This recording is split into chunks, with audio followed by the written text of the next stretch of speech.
এ ভাই আইফোন টেসলার অবস্থা দেখেন।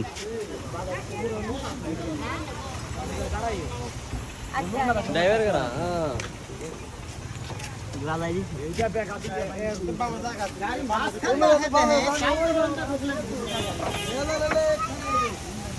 গাড়ি তো প্রাইভেট পারি হয় ওই হাজির লিগে তাই তো কই এনে সব সময় তো দা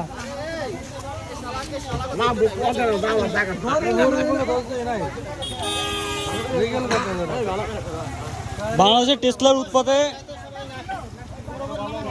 ড্রাইভিং করার মতো কোনো উপায় নেই। দেখেন টেসলা অনেক ধুয়ে দিছে, এখন রাস্তায় লেগে গেছে জ্যাম। টেসলার জ্বালায় হাঁটার উপায় নেই।